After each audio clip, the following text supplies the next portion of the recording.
The year 1818 marked a pivotal moment in English high society, where the aftermath of the Napoleonic Wars had reshaped the aristocratic landscape of London. Within the marble halls of Mayfair's grandest mansions, where crystal chandeliers cast dancing shadows across silk-draped walls, the rigid protocols of the ton governed every breath, every glance, every whispered word. The season was in full swing, and the drawing rooms of England's most prestigious families buzzed with the intricate choreography of social maneuvering. In this world of gilded cages and velvet gloves, where a lady's reputation could be destroyed by a single misstep and a gentleman's honor determined his very existence, the ancient bloodlines of dukes and earls intertwined through carefully orchestrated marriages and strategic alliances. The ballrooms of London echoed with the rustle of empire waists and the measured steps of country dances, while beneath the polished surface, ambition, revenge, and forbidden passion simmered like embers waiting to ignite. Harrington House stood as one of the most magnificent Georgian mansions in all of London, its pristine white facade overlooking the manicured gardens of Berkeley Square. The late Earl of Devonshire, Lord Edmund Harrington, had been a man of impeccable reputation, known throughout the realm for his integrity, his charitable works, and his unwavering loyalty to the crown. His sudden death 6 months prior had sent shockwaves through the highest echelons of society, leaving behind a grieving widow and a daughter whose beauty was matched only by her fierce intelligence.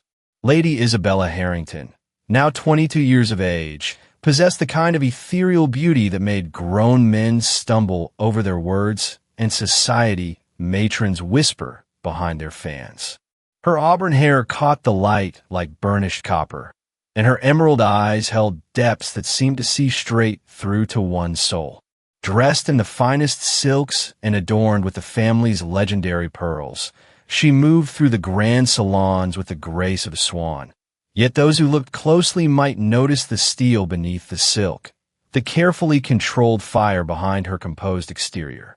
The circumstances surrounding her father's death remained shrouded in mystery and whispered speculation. Lord Harrington had been found dead in his study on a rain-soaked November evening, officially ruled a tragic accident involving his prize-hunting rifle. But Isabella knew better. She had heard the heated argument that night, had seen the carriage departing from their estate in the darkness, had noticed the way certain members of society suddenly avoided her gaze at social gatherings. Her father had been murdered, and she was certain she knew by whom. Baron Nathaniel Blackwood, heir to one of the oldest and most controversial titles in England, commanded attention wherever he went. Tall and imposing, with coal-black hair and gray eyes that seemed to hold secrets darker than a moonless night, he possessed the kind of masculine beauty that made even the most virtuous ladies forget their prayers. His family's wealth was legendary, built upon shipping fortunes and mysterious investments that had flourished during the wars. At 30 years of age, he remained one of London's most eligible bachelors, yet whispers followed him like shadows. The Blackwood name carried weight and whispered scandals spanning generations. Tales of duels fought at dawn, of business dealings that skirted the edges of propriety, of women who had loved unwisely and paid dearly for their passions. Nathaniel himself was known for his sharp wit, his impeccable taste in horses and wine, and his ability to charm even his most ardent critics. Yet there was something in his presence that made lesser men step aside and wise mothers guard their daughters more carefully. The two families had once moved in the same circles, their estates neighboring in the countryside, their children playing together in the innocence of youth. But that innocence had died with Lord Harrington, and now Isabella found herself trapped in a web of obligation and opportunity that threatened to strangle the very life from her slender throat. For Baron Blackwood had made his intentions clear in the most public and dramatic fashion possible. The proposal had come at the Worthington Ball, the most prestigious social event of the early season. Before an audience of 300 of London's most influential families, Baron Blackwood had approached Isabella as she stood beside the marble staircase, resplendent in midnight blue silk that complemented her alabaster skin.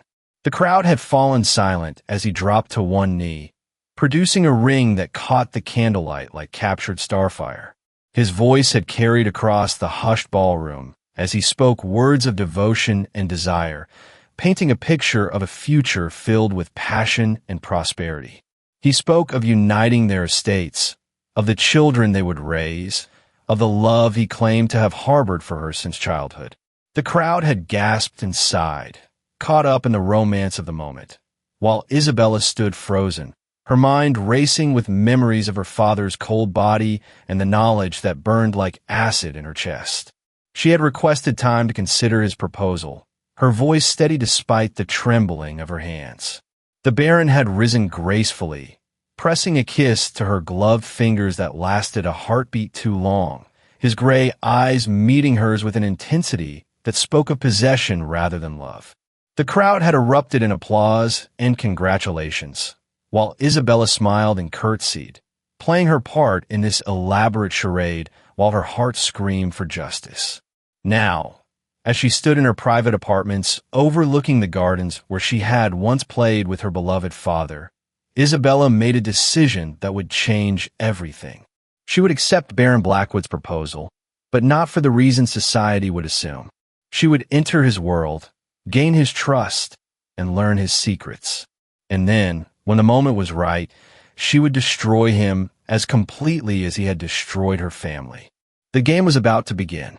The morning sun streamed through the tall windows of Harrington House as Isabella sat at her mahogany writing desk, her fingers poised over cream-colored stationery bearing the family crest. The letter she was about to write would set her plan in motion, and she knew that once the ink dried, there would be no turning back. Around her, the familiar surroundings of her morning room provided comfort. The Persian carpet her father had brought back from his diplomatic missions, the portrait of her mother hanging above the fireplace, the fresh roses her lady's maid arranged daily in crystal vases. Lady Margaret Harrington, Isabella's mother and the Dowager Countess of Devonshire, entered the room with a measured grace that had made her one of London's most respected hostesses for over 2 decades. At 45, she remained a beautiful woman, though grief had etched fine lines around her blue eyes and silver now threaded through her chestnut hair. She wore a deep mourning dress of finest black silk, adorned only with her late husband's family signet ring and a simple strand of pearls. "You seem troubled this morning, my dear," Lady Margaret observed, settling into the chair across from her daughter. "I trust the Baron's proposal has not caused you undue distress. While the timing may seem precipitous, such a match would secure your future admirably." Isabella set down her pen and studied her mother's face, searching for any sign that Lady Margaret suspected the truth about her husband's death.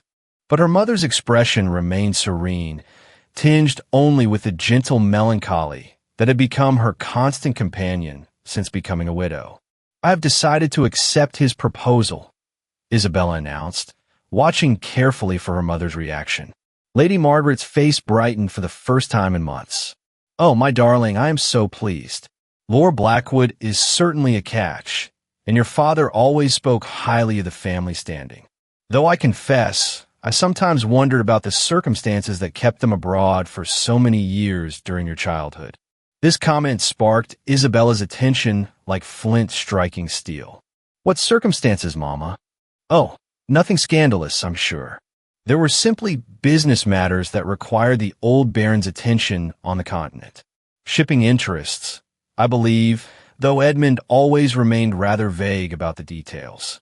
Lady Margaret's voice carried a note of uncertainty, as if she were trying to remember conversations from long ago. Isabella filed this information away, another piece in the puzzle she was determined to solve. "I shall write to the Baron this morning, accepting his suit. Perhaps we might arrange a proper courtship with dinners and social engagements to satisfy society's expectations." "Excellent. And we must begin planning for your trousseau immediately. The finest silk from Paris, cashmere shawls, jewelry befitting a baroness. Your father would have spared no expense for your happiness." Lady Margaret's eyes misted with unshed tears at the mention of her late husband. As her mother departed to begin the elaborate preparations that would consume the household for weeks to come, Isabella returned to her letter. She crafted each word with care, striking the perfect balance between maiden modesty and genuine enthusiasm. To any outside observer, it would appear to be the missive of a young woman genuinely smitten with her powerful suitor. "My dear Lord Blackwood," she wrote in her elegant script, "your proposal has filled my heart with such overwhelming emotion that I find myself quite unable to articulate my feelings adequately. After much reflection and prayer, I am honored to accept your generous offer of marriage. I pray that our union will bring happiness to both our families and serve as a testament to the enduring bonds between our estates." Miles away in his own impressive mansion on Grosvenor Square, Baron Nathaniel Blackwood stood in his private study, a room that spoke of masculine refinement and barely contained power. Dark wood paneling gleamed in the morning light, while leather-bound volumes lined the walls from floor to ceiling. A massive desk dominated the space, its surface covered with papers detailing his various business enterprises, maps marking shipping routes, and correspondence from associates across Europe. Nathaniel himself cut an imposing figure as he paced before the enormous windows overlooking his private gardens. His dark hair was perfectly groomed despite the early hour, and his gray eyes held the sharp intelligence that had made him both wealthy and feared in equal measure. Even in his morning attire of fine wool and pristine linen, he radiated the kind of authority that made lesser men step aside instinctively. The soft knock at his door interrupted his contemplations.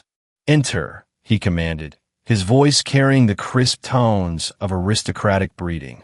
His personal secretary, Mr. Davies, appeared with the morning's correspondence arranged on a silver tray. A thin, nervous man in his 50s, Davies had served the Blackwood family for over 20 years, and his discretion in all matters was absolute. His pale eyes darted nervously as he approached his employer's desk, well aware of the Baron's mercurial temperament. The usual business correspondence, my lord, and several invitations for the coming week. Also, this arrived from Harrington House. Davies extended the cream-colored envelope with Isabella's distinctive feminine handwriting. Nathaniel broke the seal with barely concealed eagerness, his eyes scanning the carefully penned lines. A slow smile spread across his features, transforming his austere face into something almost boyishly handsome. "She has accepted," he announced with satisfaction. "Send word to my mother immediately. She will want to begin planning the wedding breakfast and social introductions." "Very good, my lord. Shall I also inform your other associates of this development?" The Baron's expression darkened slightly at this veiled reference to the shadowy figures who featured in his more questionable business dealings. "That will not be necessary at present. This marriage is a personal matter, Davies, not a business transaction." But even as he spoke these words, Nathaniel knew they were not entirely true.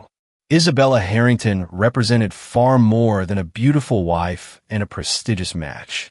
Her father's death had removed a significant obstacle to certain of his enterprises, and his marriage to Edmund's daughter would provide the perfect cover for the final phase of his long-term plans. The girl's obvious intelligence and spirit would make her a challenging opponent, but Nathaniel had always enjoyed difficult games. As Davies departed to carry out his instructions, Nathaniel moved to a concealed panel in the wall behind his desk.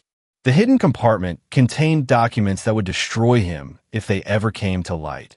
Shipping manifests with altered dates, correspondence with individuals whose very names were synonymous with treason, and most damning of all, a detailed record of every step he had taken to engineer Lord Harrington's death.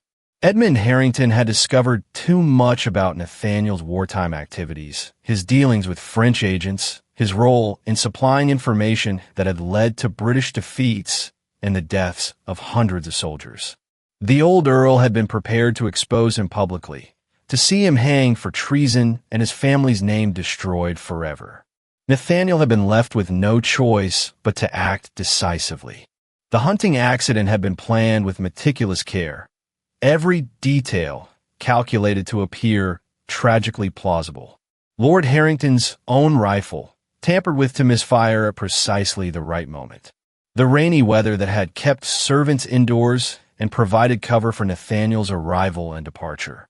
Even the timing, chosen to coincide with the old man's nightly ritual of cleaning his weapons, had been perfect. But Nathaniel had underestimated Edmund Harrington's daughter. He had expected a grief-stricken girl who would accept comfort and guidance from her father's old friend. Instead, he had found himself confronted with a young woman whose emerald eyes seemed to see straight through his carefully constructed facade. Her acceptance of his proposal felt almost too easy, and a part of him wondered if Isabella suspected more than she revealed. No matter.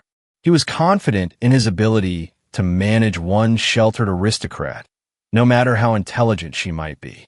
Isabella would become his wife, bear his children, and lend respectability to his endeavors while remaining blissfully unaware of the darker aspects of his empire. And if she ever did discover the truth about her father's death, well, accidents could happen to young wives just as easily as to meddlesome earls. The afternoon brought a flurry of social activity as news of the engagement spread through London's drawing rooms like wildfire.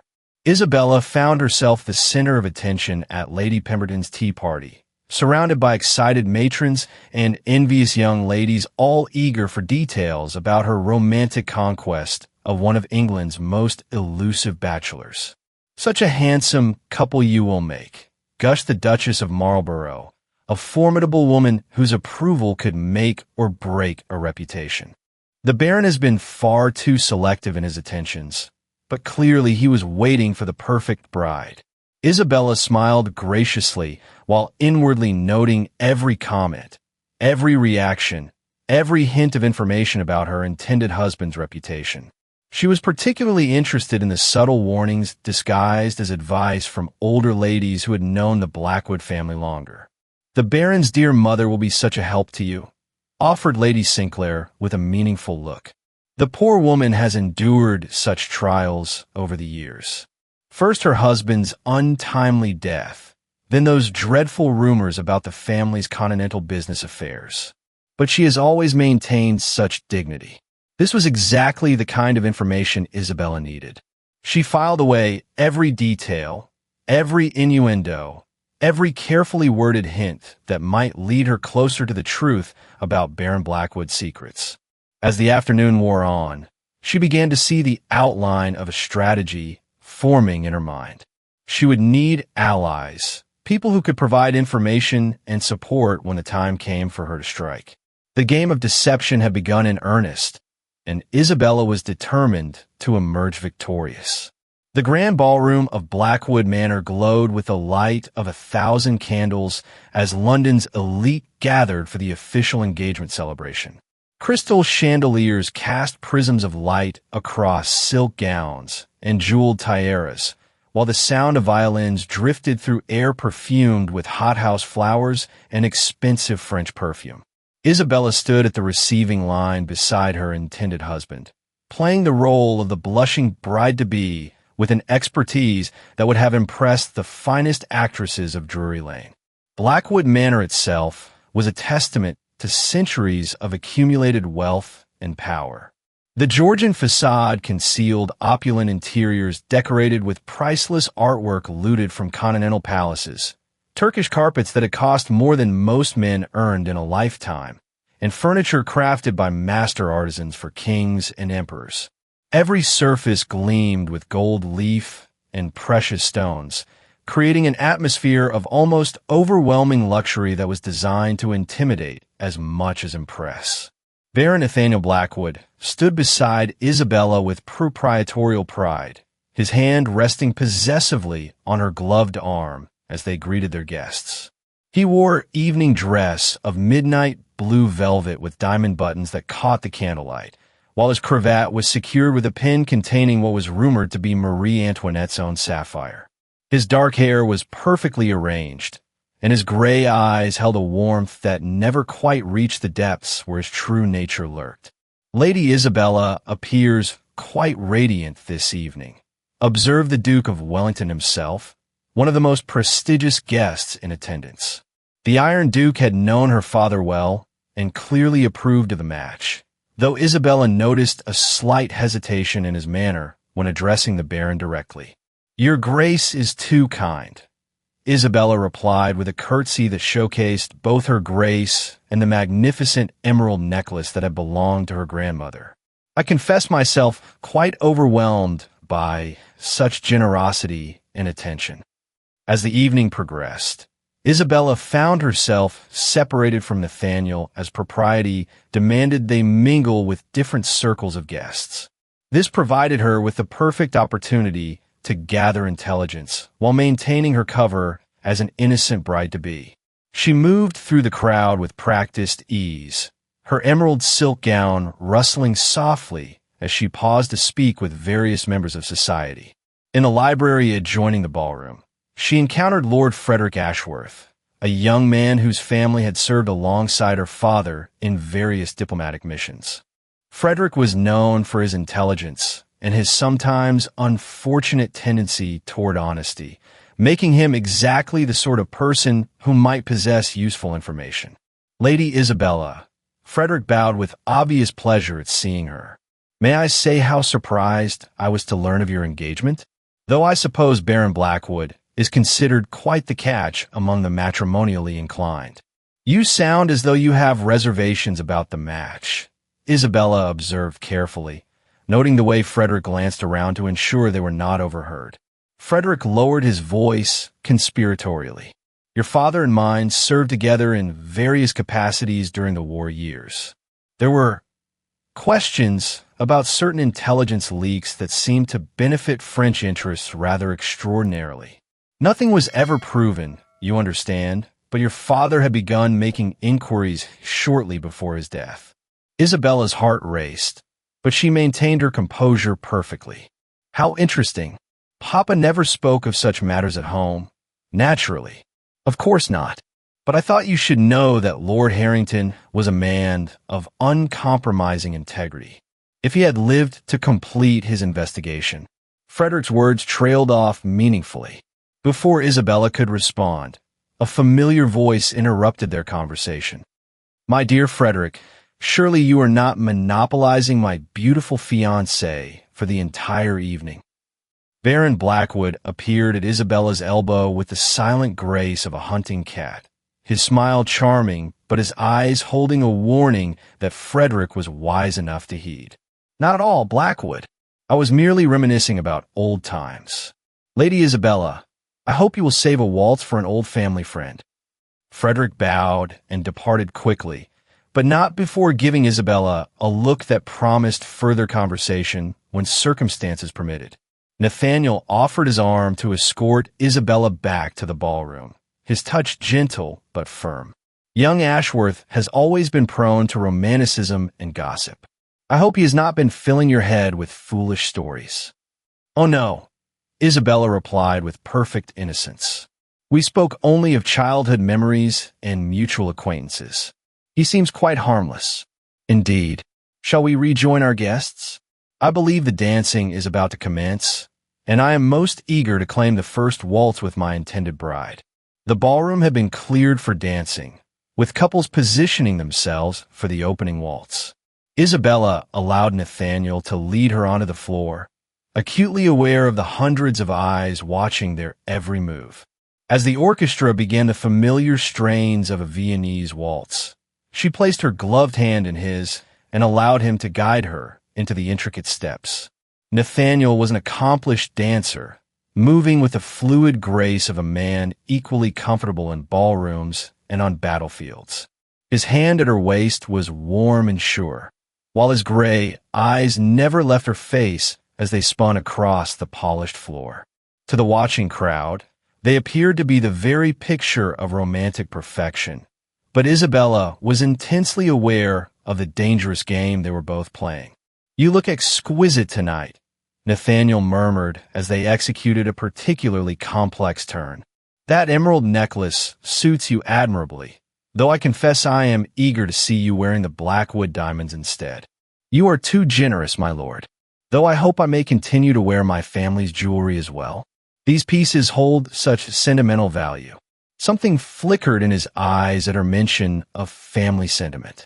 Of course, my dear, though you will find that as my wife, you will have access to jewels that will make your current collection seem quite modest in comparison.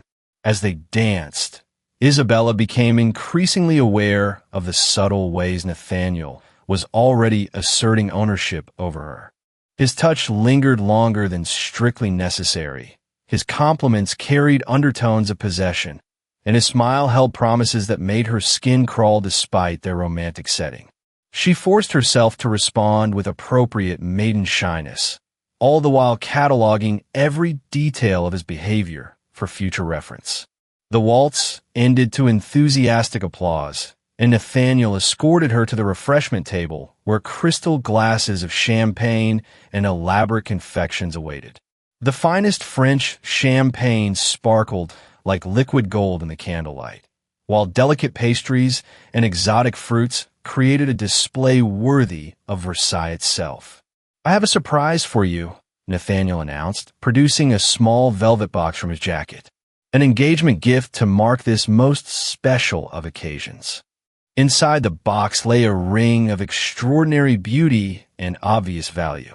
The central diamond was easily 3 carats, surrounded by smaller stones that caught the light like captured stars. But Isabella's attention was caught by the unusual setting, which bore the unmistakable craftsmanship of a particular Parisian jeweler she had learned to recognize from her mother's collection. "It is magnificent," she breathed, though her mind was racing. The ring was clearly French work, and recently made, judging by the style. How had an English baron come to possess such a piece during a time when France was England's mortal enemy? Nathaniel slipped the ring onto her finger with obvious satisfaction. It belonged to a French countess who found herself in reduced circumstances during the recent unpleasantness. I was able to acquire it through certain business connections in Paris. The implications of this casual admission sent chills down Isabella's spine. What sort of business connections allowed an English baron to purchase jewelry from French aristocrats during wartime? The ring suddenly felt heavy on her finger, as if it carried the weight of its previous owner's suffering. "How fascinating," Isabella managed to reply. "You must tell me more about your continental business interests. I confess myself quite ignorant about such matters." "There will be plenty of time for such discussions after we are married," Nathaniel replied smoothly. "For now, let us simply enjoy our celebration." But Isabella had already learned what she needed to know. Baron Blackwood had connections to France that extended far beyond legitimate business dealings. Combined with Frederick's hints about intelligence leaks and her father's investigation, a picture was beginning to emerge that made her blood run cold. As the evening wore on, Isabella played her part flawlessly, accepting congratulations and displaying her engagement ring to admiring ladies while her mind worked furiously to process everything she had learned. She was beginning to understand that her father had died not simply because he had discovered one man's treasonous activities, but because he had uncovered something far more extensive and dangerous. When the last guest had departed and the candles had been extinguished, Isabella returned to Harrington House with her head spinning from more than champagne. In her private apartments, she carefully removed the French diamond ring and studied it by candlelight, wondering about the woman who had worn it before her and what desperate circumstances had forced her to part with such a treasure. Her lady's maid helped her out of the emerald silk gown and into a simple white night rail, but sleep was impossible. Isabella sat at her window overlooking the moonlit gardens, planning her next moves in the deadly game she had chosen to play. She had gained valuable information tonight, but she had also revealed more of herself than was entirely safe. Nathaniel Blackwood was no fool, and she suspected he was beginning to realize that his intended bride was not quite the innocent maiden she pretended to be. The stakes had been raised considerably, and Isabella knew that one false step could prove fatal. But she was her father's daughter, and she would not rest until justice had been served, no matter the cost to herself. The dance of deception continued, but now both partners were beginning to show their true steps. The private study of Lord Frederick Ashworth was a sanctuary of masculine comfort, filled with leather-bound volumes, hunting trophies, and a lingering aroma of fine tobacco. Heavy curtains blocked the afternoon sun, creating an atmosphere of secrecy perfect for the clandestine meeting that was about to take place. Isabella had arrived through the servants' entrance, her face concealed by a dark veil and her heart pounding with the knowledge that discovery would mean ruin or worse. Frederick paced nervously before the fireplace, his usually immaculate appearance disheveled by anxiety. At 28, he possessed the kind of earnest good looks that made him popular with society mothers seeking suitable matches for their daughters. But his intelligence and integrity had always set him apart from the typical fortune-hunting young men of his generation. His friendship with Isabella's father had been based on mutual respect and shared values, making him one of the few people in London she could trust with her dangerous mission. "Lady Isabella, I must tell you that I have grave concerns about this meeting," Frederick began without preamble. "If Baron Blackwood were to discover that you have been making inquiries about his past, the consequences could be severe. The man is not known for his forgiving nature." Isabella removed her veil, revealing features set with determination despite the obvious strain of the past weeks. Her engagement to Nathaniel had proceeded with all the pomp society expected, but each public appearance had been an exercise in carefully controlled terror. She had learned to smile while her skin crawled, to accept his possessive touches while her mind screamed in revulsion, to play the perfect bride-to-be while plotting her dangerous game of justice. "I appreciate your concern, Frederick, but I cannot abandon my quest for the truth about my father's death. You hinted at intelligence leaks during the war. I need to know everything you can tell me about Baron Blackwood's activities during that period." Frederick ran his hands through his carefully styled hair, destroying all pretense of fashionable arrangement. "Very well, but you must understand that much of what I know is based on whispers and suspicions rather than concrete proof. Your father was the one gathering the actual evidence." He moved to his desk and withdrew a key from his waistcoat pocket, using it to unlock a hidden drawer that revealed several documents bearing official seals. "Before his death, Lord Harrington entrusted these to my father, with instructions that they should be delivered to the proper authorities if anything happened to him. We have been debating the wisdom of that course ever since."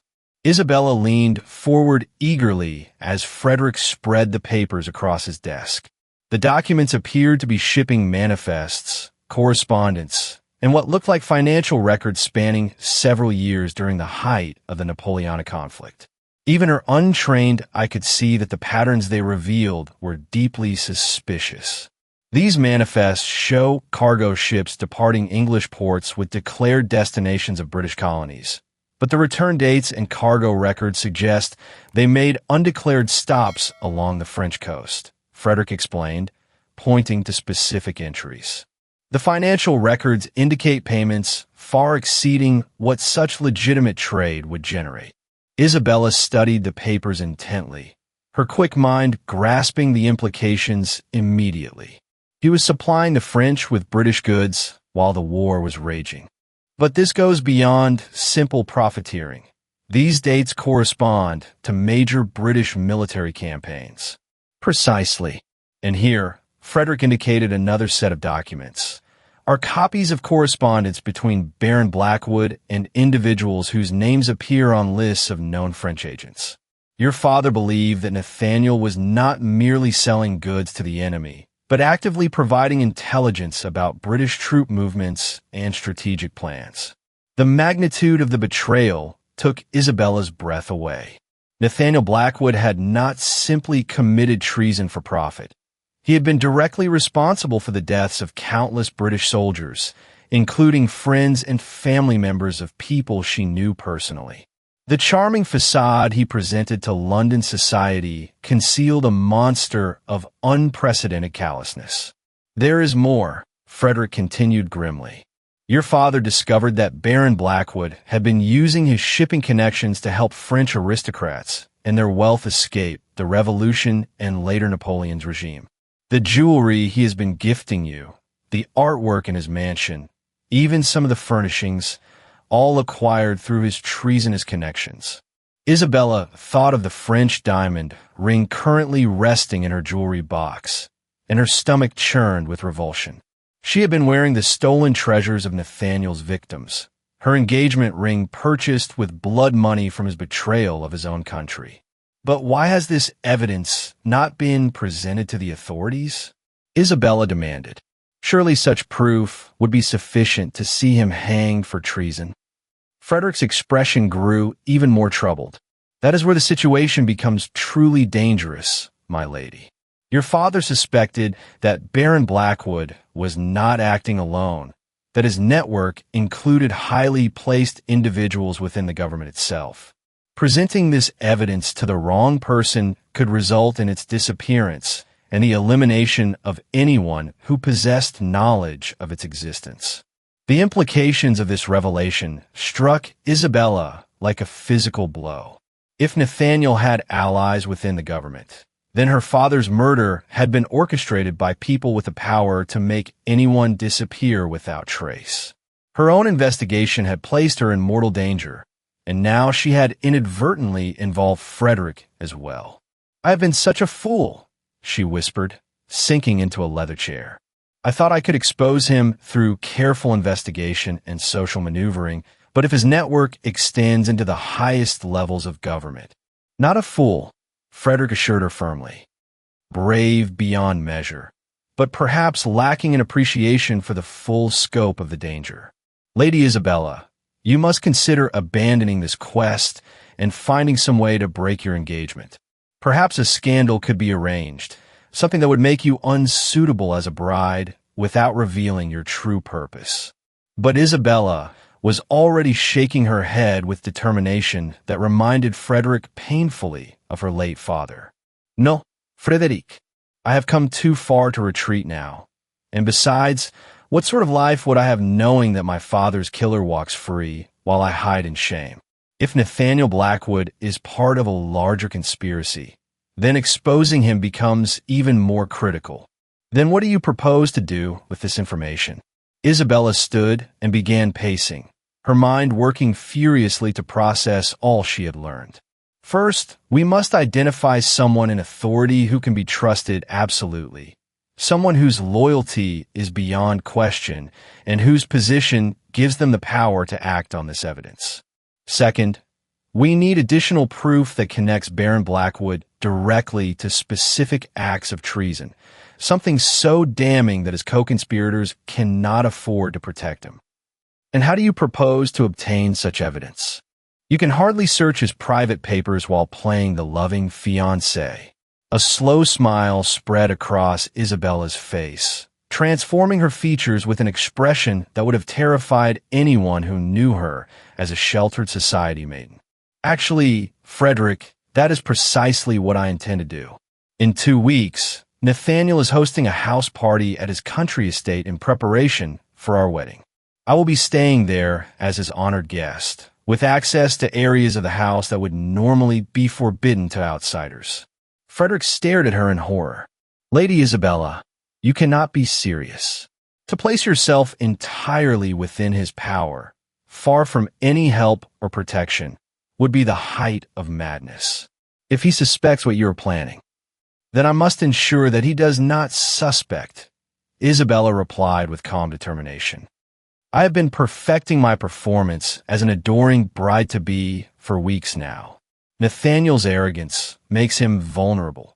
He believes himself so clever and me so harmless that the possibility of deception simply does not occur to him. And if you are wrong, if he discovers your true purpose while you are isolated at his estate, Isabella's expression grew cold as winter steel. Then I will ensure that the evidence reaches the proper authorities even at the cost of my own life. My father died for the truth, Frederick, and I am prepared to follow his example if necessary." Before Frederick could voice further objections, a soft knock at the study door interrupted their conversation. Both froze in terror, realizing that discovery at this moment would be catastrophic for everyone involved. Isabella quickly gathered the documents while Frederick moved toward the door with forced casualness. "Yes," he called out, his voice carefully controlled. "Begging your pardon, my lord," came his butler's voice, "but Baron Blackwood has called and requests a moment of your time. Shall I show him to the drawing room?"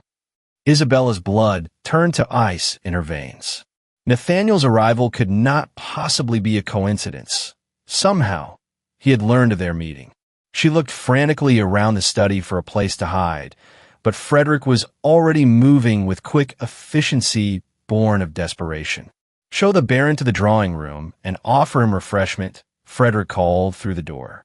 "I shall join him presently." Then, turning to Isabella, he whispered urgently, "The servant stares behind the bookcase. Quickly!" Isabella gathered her veil and reticule while Frederick concealed the documents once more. As she slipped through the hidden passage that would allow her to escape unseen, she caught Frederick's arm in a grip that conveyed both gratitude and determination. "Burn nothing," she whispered fiercely. "Guard those papers with your life, and trust no one else with their contents. I will contact you after the house party with whatever additional evidence I can gather." Frederick nodded grimly, understanding that he was now committed to a course that might well end in death for them both. As Isabella disappeared into the shadows, he straightened his clothing and prepared to face the most dangerous man in London with a smile and the casual manner of an innocent friend. The game had taken a deadly turn, and the stakes could not possibly be higher. Blackwood Park sprawled across the Hampshire countryside like a crown jewel set among emerald hills, its ancient stones weathered by centuries of English storms, yet still radiating an aura of power that made visitors instinctively lower their voices. The estate had been the Blackwood family since the conquest, each generation adding to its grandeur until it had become one of the most magnificent private residences in all of England.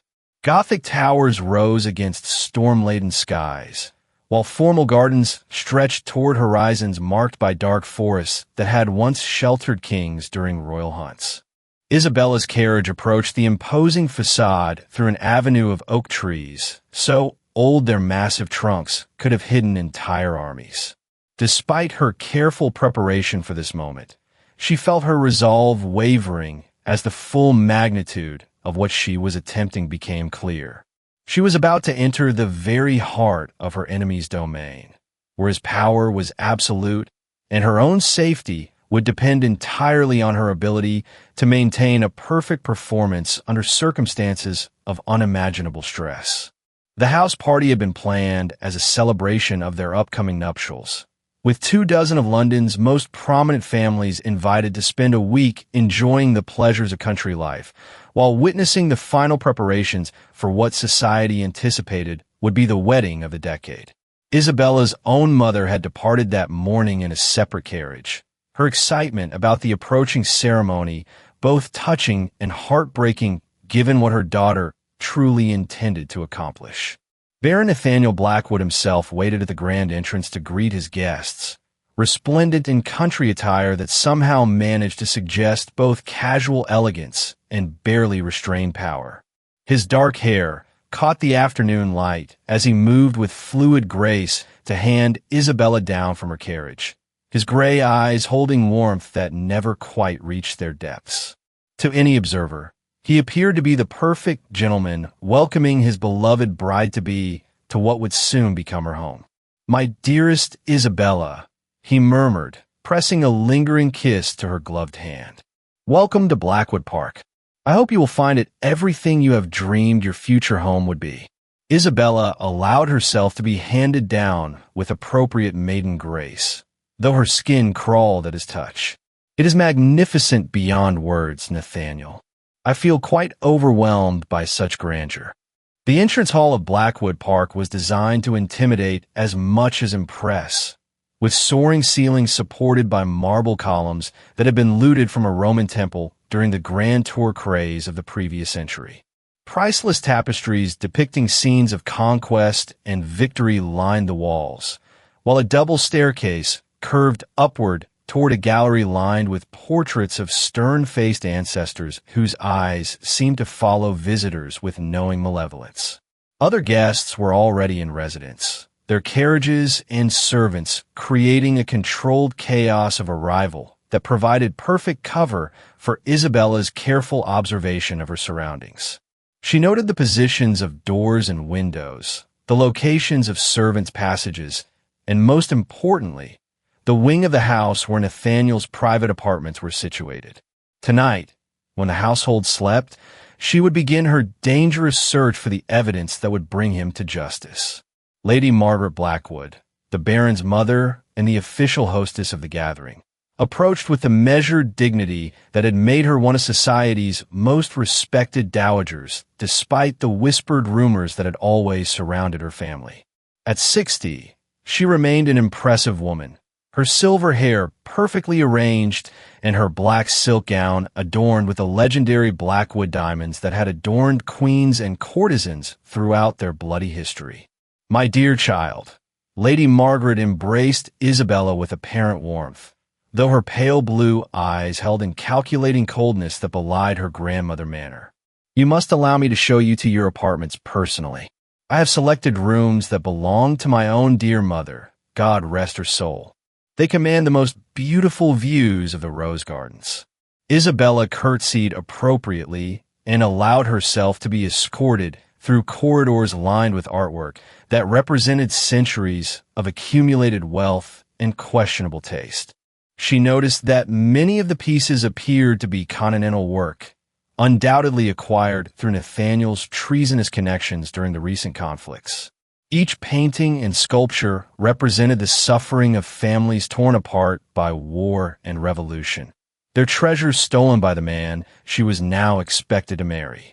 Her apartments proved to be sumptuous beyond anything she had experienced, with silk-covered walls and shades of cream and gold, furniture that belonged in royal palaces, and windows that looked out over formal gardens designed by the same master who had created the grounds at Versailles. A private sitting room connected to a bedroom that contained a bed large enough for an entire family, while a dressing room held wardrobes that could accommodate the clothing of a dozen women. "I do hope you will be comfortable here," Lady Margaret observed, her tone suggesting that comfort was the least of what these rooms were designed to provide. "Nathaniel has spared no expense in ensuring that your stay with us will be memorable in every possible way." Something in the older woman's voice sent warning signals through Isabella's mind, but she maintained her innocent facade perfectly. "You are too kind, Lady Margaret. I confess myself quite overcome by such luxury and attention. Dinner will be served at 8, and we dress for the occasion at Blackwood Park. I trust your maid has packed appropriately." Without waiting for an answer, Lady Margaret departed with a smile that held far too many secrets for Isabella's comfort. Alone at last, Isabella allowed her carefully maintained composure to crack, just enough to release some of the tension that threatened to shatter her resolve entirely. She moved to the windows and studied the layout of the grounds, noting the positions of guard posts and the schedules of servants going about their duties. If her plan succeeded, she might need to escape quickly, and every detail of the estate's routine could prove crucial to her survival. Her lady's maid, Sarah, had been with the family for over a decade and could be trusted absolutely.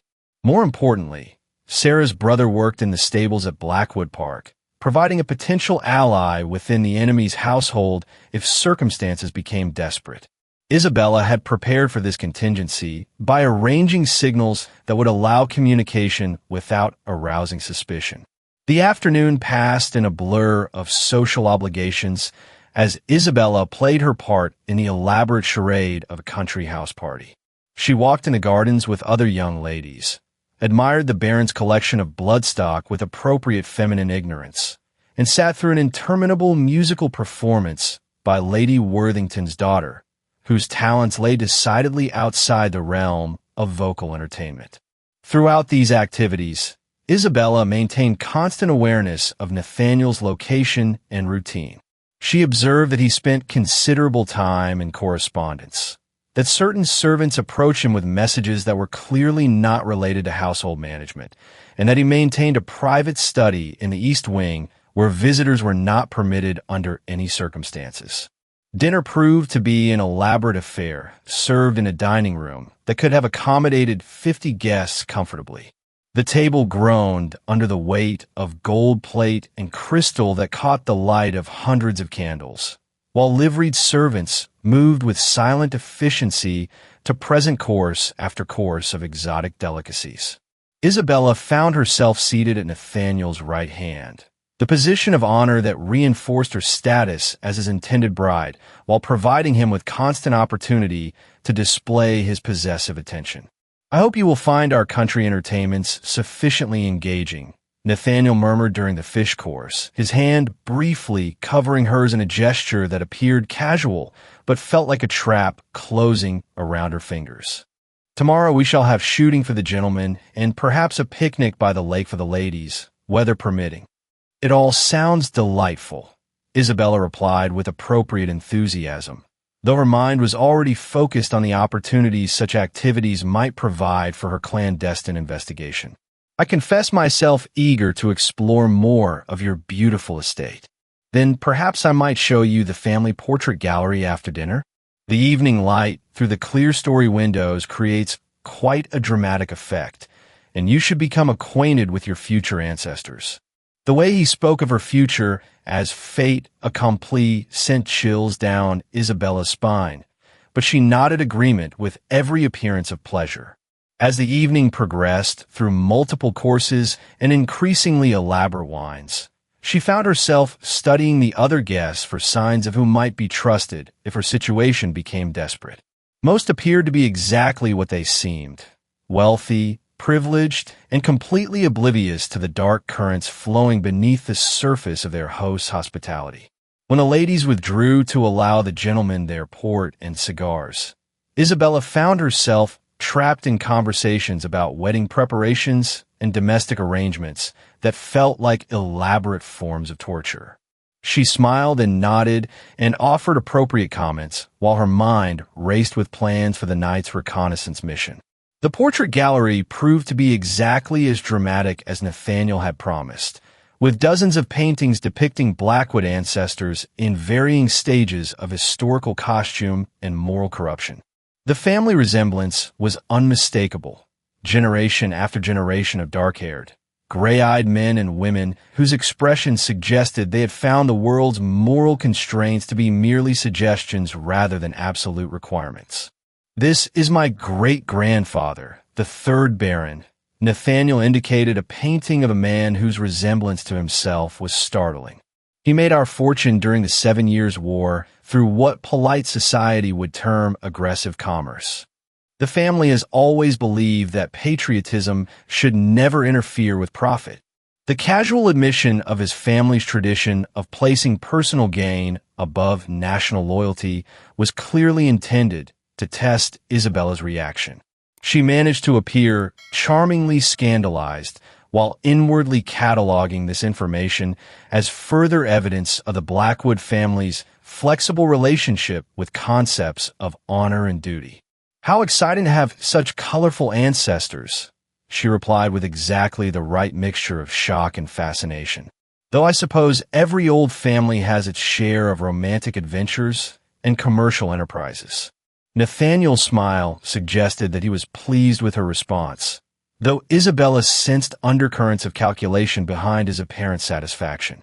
"Indeed, my dear, I have found that the most successful families are those willing to adapt their principles to changing circumstances. Rigid morality is a luxury that few can afford in times of upheaval." As the evening finally drew to a close and guests began retiring to their apartments, Isabella felt the weight of approaching crisis settle over her like a shroud. Within hours, she would either find the evidence needed to destroy Baron Blackwood, or she would find herself trapped in a web of treachery from which there might be no escape. The game was approaching its climax, and only one of them would survive to see the dawn. The grandfather clock in the corridor chimed 2 in the morning as Isabella slipped from her apartments like a wraith in white silk, her bare feet silent on Persian carpets that had witnessed centuries of Blackwood family secrets. The household had settled into the deep quiet that only great houses achieve in the small hours, when even the most diligent servants have retired and shadows hold dominion over marble halls and gilded chambers. Armed with a single candle and a lock-picking kit inherited from her unconventional education, she made her way through corridors lined with stern ancestral portraits whose painted eyes seemed to track her movements with knowing disapproval. The east wing of Blackwood Park had been forbidden territory during the tour Nathaniel had provided that afternoon, dismissed as containing only dusty storage rooms and outdated architectural features of no interest to guests. But Isabella had observed the careful way he had directed attention away from that section of the house, and she had noted the subtle but unmistakable signs of regular use. Fresh flowers in hallway vases, recently polished door handles, and the kind of meticulous cleanliness that indicated important business was conducted in those supposedly abandoned chambers. Baron Nathaniel's private study occupied a corner room with windows facing both the formal gardens and the private road that led to London, positioned perfectly for observing arrivals while maintaining the secrecy essential to his clandestine operations. The door bore a lock of continental design, far more sophisticated than anything typically found in English country houses, but Isabella's unusual education had included instruction in several skills not normally considered appropriate for young ladies of quality. The lock yielded to her patient ministrations after several tense minutes, during which every small sound seemed magnified to dangerous proportions. As the mechanism finally clicked open, Isabella paused to listen for any sign that her activities had been detected, but the house remained wrapped in the deep silence of English countryside nights. She slipped inside the study and closed the door behind her with infinite care, finally allowing herself to breathe normally as she surveyed the chamber that contained the secrets she had risked everything to discover. Nathaniel's study revealed itself as the nerve center of an operation far more extensive and sinister than even her worst suspicions had prepared her to encounter. Maps of European coastlines covered one wall, marked with shipping routes and coded symbols that clearly indicated clandestine landing sites and rendezvous points. A massive desk dominated the center of the room, its surface organized with military precision to accommodate correspondence, financial records, and documents bearing official seals from multiple governments. But it was the locked cabinet behind the desk that drew Isabella's attention most powerfully, its continental craftsmanship and multiple security measures suggesting that it contained treasures beyond mere monetary value. Working by candlelight while listening for any sound that might indicate discovery, Isabella systematically examined every document within reach. Shipping manifests revealed patterns of trade that violated every law governing commerce during wartime, while correspondence with individuals whose names appeared on intelligence reports as French agents left no doubt about the scope of Nathaniel's treasonous activities. But the most damning evidence lay in a series of coded messages that, when compared with her father's notes hidden in the false bottom of her jewelry case, revealed the specific British military secrets that had been sold to Napoleon's forces. The scale of betrayal was breathtaking in its audacity and devastating in its consequences. Nathaniel had not merely provided intelligence about troop movements and supply routes. He had actively participated in planning French strategy, suggesting targets for raids that would inflict maximum damage on British forces while protecting his own commercial interests. The blood of thousands of British soldiers stained every page of correspondence, every carefully calculated transaction that had placed profit above patriotism and personal advancement above the lives of his own countrymen. Isabella's hands trembled as she photographed each document using a miniature camera concealed within what appeared to be an ornate powder compact, Another gift from her father's network of intelligence contacts who had prepared her for this moment without fully understanding the dangers she would face. Each click of the mechanism seemed impossibly loud in the midnight silence, but she forced herself to work methodically through the evidence that would finally bring justice for her father's murder. The locked cabinet proved more challenging than the door, its mechanism designed by masters of their craft to resist exactly the sort of infiltration Isabella was attempting. But persistence and careful observation revealed the sequence of operations required to bypass its defenses, and the treasures within exceeded even her most pessimistic expectations. Here were the original documents proving Nathaniel's collaboration with French intelligence services, financial records showing payments received for specific acts of treason, and most damning of all, correspondence with highly placed British officials who had facilitated his activities in exchange for shares of the profits.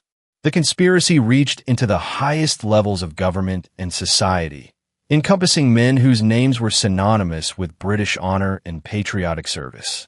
Isabella realized that her father's death had been ordered not by a single rogue baron, but by a network of traitors whose exposure would shake the very foundations of English society. The magnitude of the revelation left her momentarily paralyzed with shock, but the sound of footsteps in the corridor outside galvanized her into desperate action.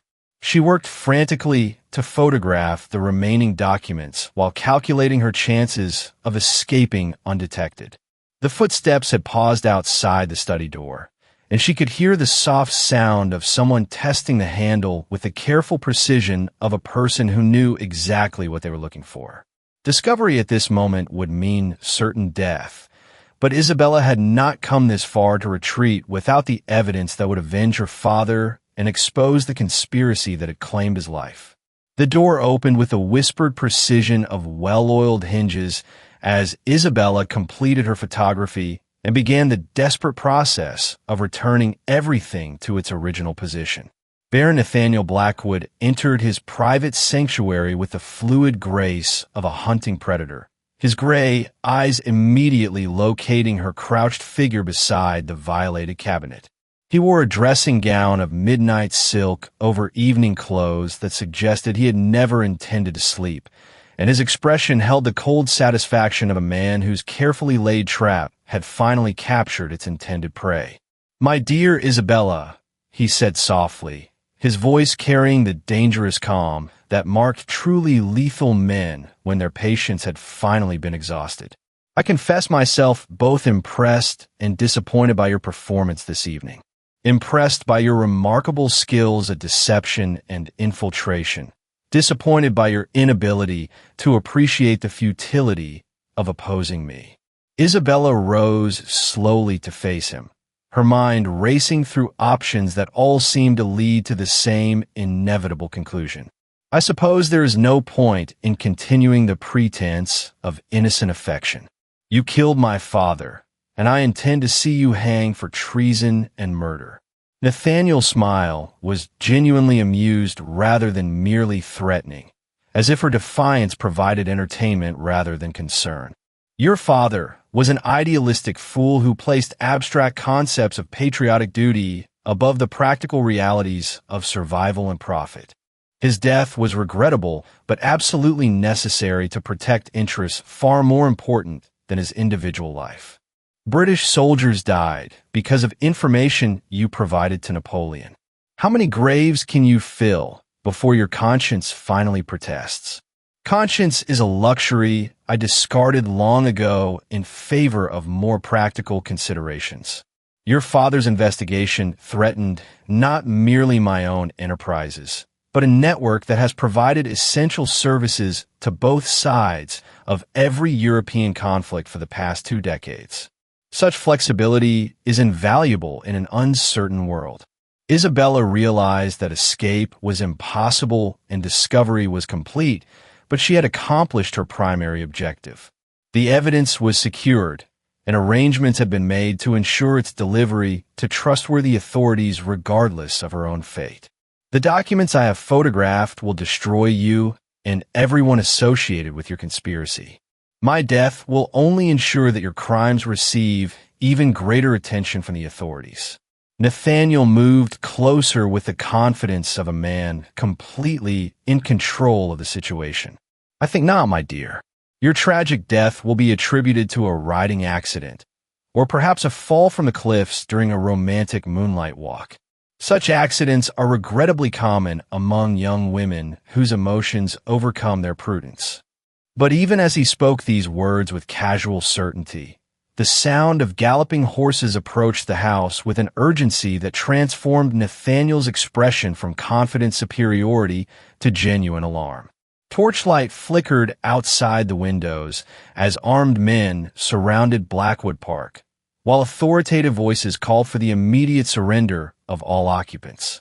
Isabella's heart leaped with hope as she realized that Frederick Ashworth had successfully delivered her father's evidence to the proper authorities despite the obvious personal danger. "It appears your conspiracy has been exposed after all," Isabella observed with grim satisfaction. "My father's investigation was more thorough than you realized, and Lord Ashworth has ensured that justice will finally be served."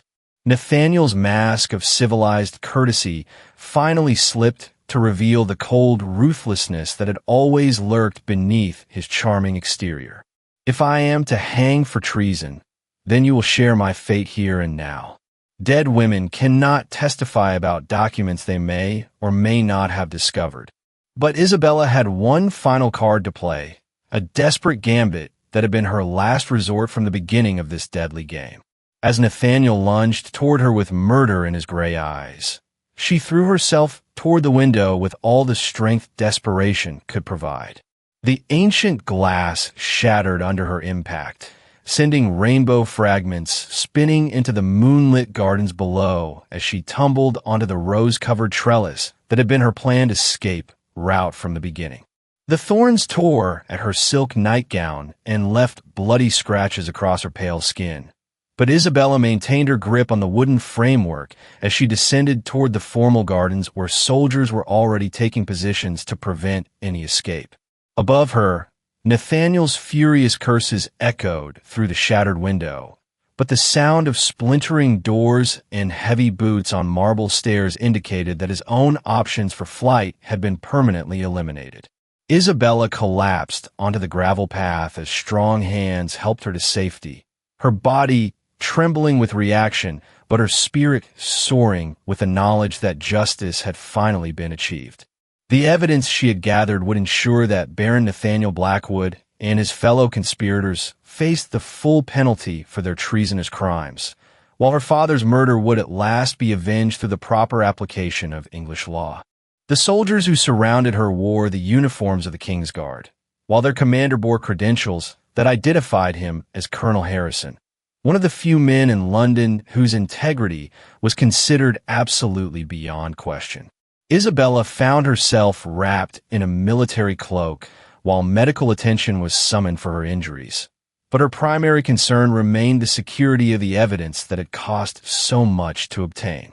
"The documents are secure, my lady," Colonel Harrison assured her with gruff kindness. "Lord Ashworth delivered your father's investigation to the proper authorities, and your own evidence has provided the final pieces needed to complete our case against the entire conspiracy.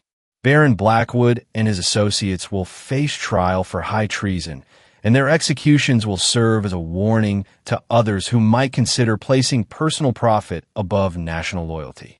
As dawn broke over the Hampshire countryside, Isabella stood in the formal gardens of Blackwood Park and watched as soldiers led Nathaniel away in chains that would bind him until his appointment with the gallows.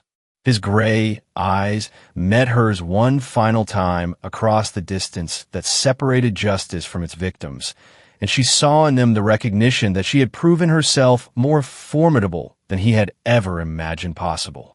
The game was over, and justice had prevailed despite the terrible cost in blood and sacrifice. Lord Edmund Harrington could finally rest in peace, knowing that his daughter had completed the investigation he had died attempting to finish. Isabella had emerged victorious from her deadly dance of deception, and England was once again safe from the treachery that had threatened its very foundation. The baron who had killed her father would trouble the world no more, and Isabella was free to build a future unmarked by the shadows of revenge and the burden of unfinished justice. As the sun rose over a world made safer by her courage, she knew that her father would have been proud of the woman his daughter had become and the price she had been willing to pay for the truth.